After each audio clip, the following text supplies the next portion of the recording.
Hello all and welcome to another video in my journey to 1 million gamer score, and this is January, the whole of it, 2020. Please do not worry though, these videos will be resuming normality. They will be going back to 2 parts halfway through the month and at the end of the month. Just January is a bit of a one-off because I had the trials, tribulations of moving, and that moving obviously meant it restricted my time in general to do stuff. It restricted my time to play games, and I had the unfortunate situation of being without the internet for 3 weeks, which was painful. But we did get a little bit of gaming in before I moved. We got some gaming in once I finally got my internet up and running as well, once I got settled. So we have a little bit to talk about and some easy completions to talk about too. There are 4 of those. But before we crack on with the games, I would just like to invite you all to follow me on Mixer, because soon I want to be doing some achievement hunting streams, playing some games I haven't played before, generally just talking about achievements while I play games too. I'm going to try and look to perhaps start doing that in March. I want to sort of set up a schedule of when I'm going to be doing them, so you know which days I'm going to be doing it and which times I'm going to be doing them, but there probably might be other times around them as well that will be a little bit random. So please do follow Gernaldinho on Mixer as well. I will put a link in the description. So with all that done, let's crack on with the games and show you what I managed to squeeze in January around me moving. And before I moved, the very first achievement I got of 2020, because one of the goals that I'm trying to set myself this year is I have got an achievement a day for a year, but not for a calendar year. So I want to try and get an achievement a day at least for 2020, and that will also hopefully keep my focus as well on going for achievements too. So the very first achievement was just getting one more out of PES 2013 in the year 2020. The only one I got on the 1st of January, which was just mopping up, winning the Copa Santander Libertadores.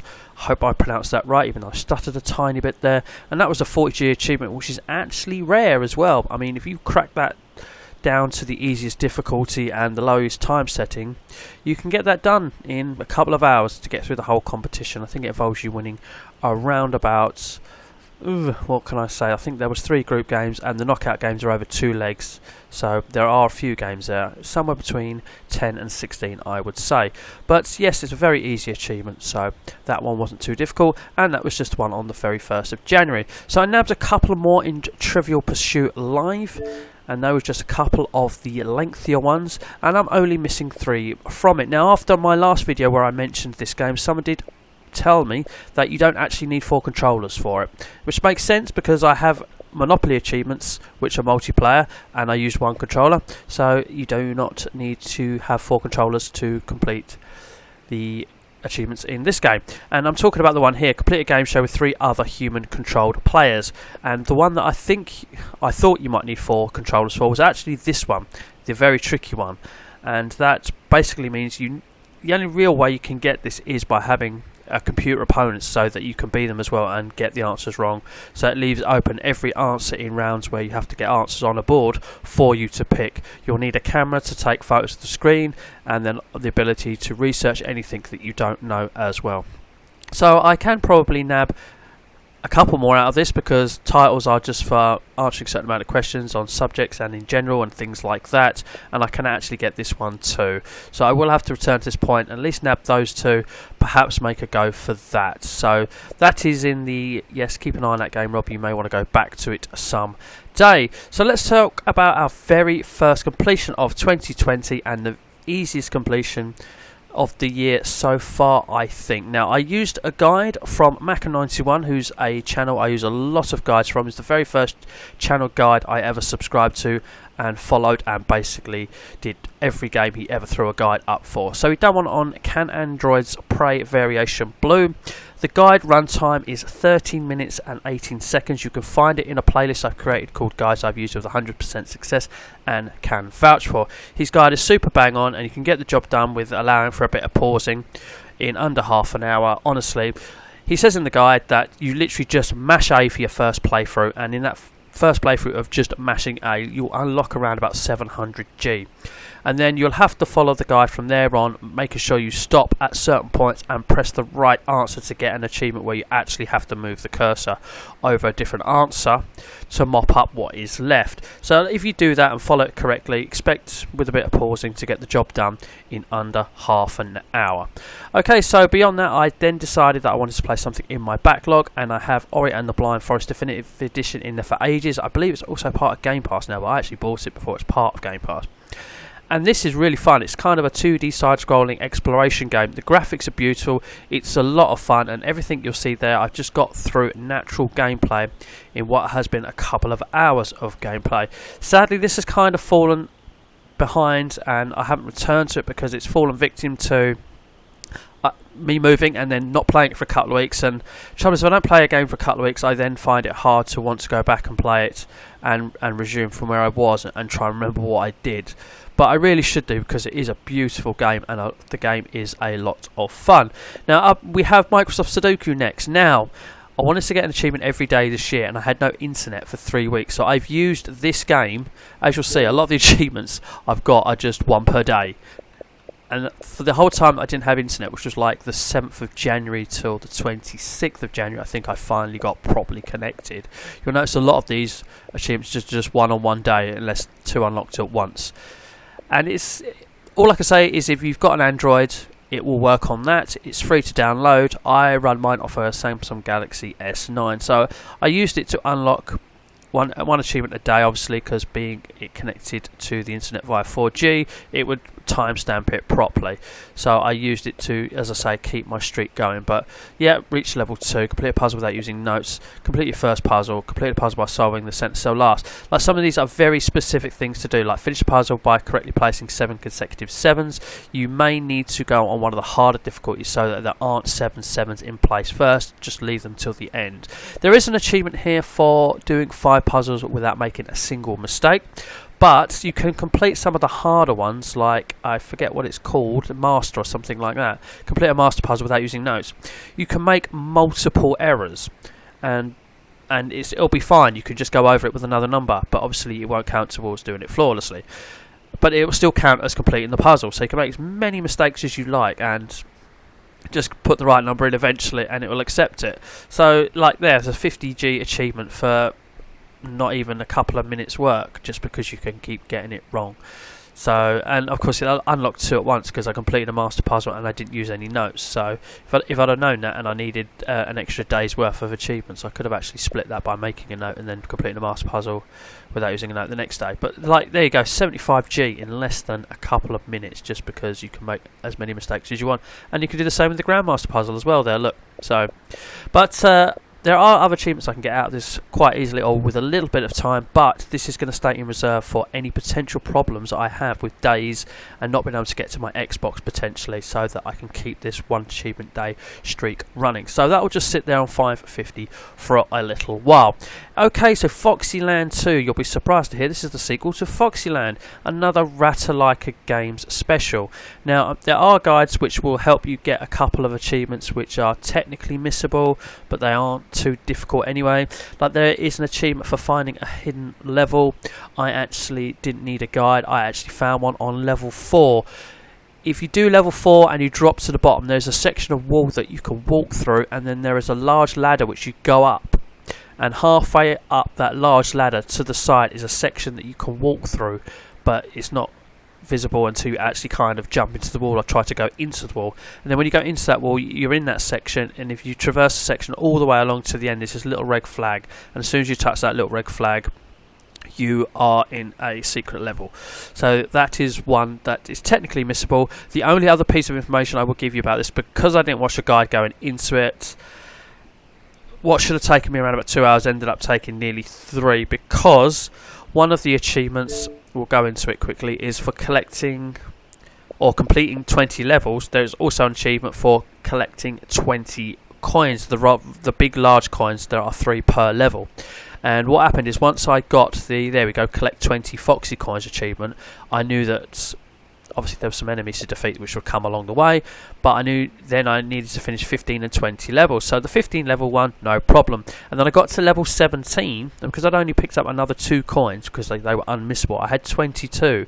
You need 36 coins to pass through a certain part to get to levels 17 and onwards, or it might be 18 and onwards, and 17 was the last one you could do. But anyway, it will block your path if you do not have 36 coins. So when you are playing through it, just make sure you accumulate 36 coins before level 17. So try and get as many as you can, but once you get to 36, then blast your way through levels. But apart from that, I don't think anything else here was missable. I think defeating that wolf was a little bit tricky, but once you learn his attack patterns, then it becomes very much doable, obviously, but you just might need a little bit of patience there to learn his attack patterns. I think that's probably why that one, despite still being very high, I think it's the lowest percentage in the game. But the other thing I want to mention here actually is die on any level. There are so many games where you get an achievement for die on any level. One little thing I'm going to be doing this year is I'm going to be writing a list of how many times I've been awarded an achievement for dying and how many times I've been awarded an achievement for pressing start, which hasn't happened yet, and see what the total is at the end of the year and what gamerscore I've earned from it, who offered me the most, and things like that for doing those 2 very easy feats, one obviously being what I call a negative achievement in dying. So that's just a little interesting thing that I'm going to be doing there, and this is the very first and only one so far to date logged. But anyway, Foxy Learn, a couple of hours, you'll get the job done, unless you screw up like me and take a little bit longer. Okay, so above this we have Without Escape Console Edition. Now the guide I used for this was by Achievement Squad. They're one of 3 people that I used. I used Mako91, Achievement Squad and Achievement Land.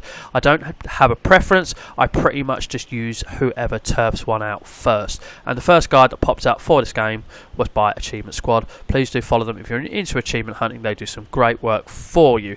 So their guide had a run time of 14 minutes and 46 seconds. You'll do very well to actually follow it along bang on like that, because I would say you are going to need to pause and do things like that to make sure you keep on track and do not miss anything. It is an absolute bang on guide. If you do not use a guide for this game, expect to put several hours in and get frustrated with needing to work things out. So if you want to keep your completion time down to certainly under an hour, if you can follow along really well, you can do it in about half an hour to 45 minutes, I would say. There is just one thing in it that you need to note. There is a certain point in which you need to read an atomic code and and work out an atomic number for whatever that code is, or the chemical element is. It changes per playthrough. They do mention it and they do give you the 3 that they've come across. However, you write down your element and then look it up, because it's not necessarily going to be one of the 3 that they give you, and I don't want that to affect the quality of their guide, or people judging the quality of their guide just because they get one that didn't appear in their playthrough, despite he gives you 3. Because the one I got was ND, it wasn't in their playthrough of the 3 that they listed, but I was certainly able to look it up online, get my code, which was 60, put it into the boiler, and then able to go to the sink and the water was the right temperature. So please do not judge them for what could be a little bit of a difference there, and be aware of it going into it. But apart from that, it literally is flawless, the guide. Okay, so above this we have Sentinel. This is a little game that popped up in the sale, super cheap. It is kind of a twin stick shooter. Well, it is a twin stick shooter, but you can't point upwards and downwards. You can only point left and right. You can go up and down on the screen, but you cannot go higher than the top of the screen and the bottom of the screen. If you like a challenging game, then this is the one for you. There's tons of rare achievements in it. Basically, every level you do, you have to, in arcade mode this is, you have to clear everything on the ship. And then once you've cleared all the parts on the ship which are destructible, you then get faced with a boss.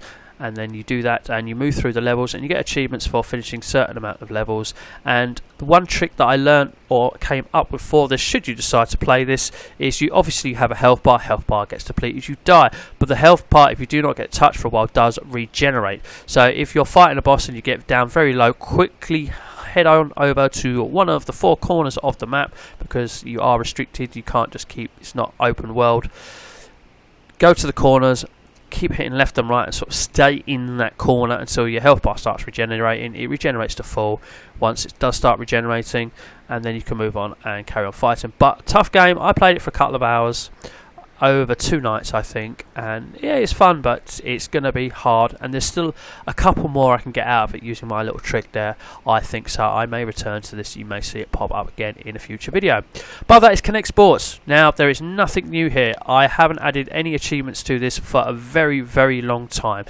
If you do by any chance watch my pickups videos, in one of my pickups videos recently, I finally picked up a Kinect sensor, because by moving I actually have the room to actually play it, which is why I never really was bothered about buying one, because I never had the room to play it. Now I do.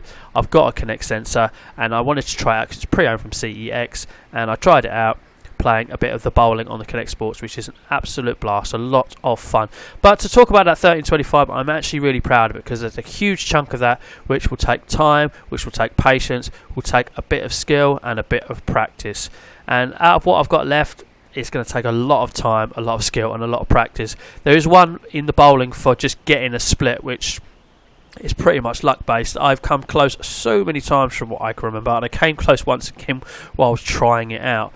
But that one is probably the only one left that I can get out of it. There is a 500G, which is a bit of DLC. It's not hard, but that will require you exercising for long periods of time at once, and for every day for, I think the period was 1 week. But that is one of my prouder sort of totals. I know it's not a completion because of some of the ones that I have got from it. Anyway, let's move on to what I have added this month. And Milos Quest Console Edition. This is very Zelda-like in its appearance. It's very easy and doesn't really require too much help, but you can use it to speed this up. I decided to take it on without using a guide. If you do use a guide, then you go to everywhere you need to straight away without going to any sections where you just get sort of bonus bones and areas with enemies that don't really do anything and things like that. But it's a very cutesy, very simple sort of Zelda-ish clone, a much easier clone of it as well, in which you need to get silver keys to go through doors and things like that. Once you get to the second boss, you will have actually collected everything along the way, or got every achievement along the way, just by that sort of natural progression. As I say, I decided to play it without a guide, and I did it in a couple of hours. I say you do use a guide, it'll be under half an hour. It's around like a special. It was actually really enjoyable. I might actually play it for a bit longer beyond the last achievement. That should have also mentioned when I was talking about Foxy Learn 2, by the way. Everything sort of is along the way is sort of going to happen mainly, except for what I discussed. Okay, above that, I decided one thing I want to do this year, 2020, is play a lot of 360. I'm going for a full set of 360 games, and I have so many I haven't played, and some of them are absolutely criminal, which is another reason why I want to stream, because it'll encourage me to play the criminally unplayed games. And also with 360 backwards compatible, when you unlock an achievement, it appears on the screen, which I think would be a cool thing to do, bearing in mind my streams are going to be achievement based, because that is one thing I'm heavily into. Shock, I make these videos because of it. So yes, I really want to hit 360 stuff, so I thought I'd play a bit of Need for Speed, one of the games that I haven't played, and I played it for about an hour one night, and I played it for a little bit more, another hour or so the next night. There's the one night there. It was, I say one night, it went over midnight. It was that late in the day. So I played the game and unlocked my first car in career mode, which pretty much happens. It's the most common achievement in the game. It's only 5 Gs.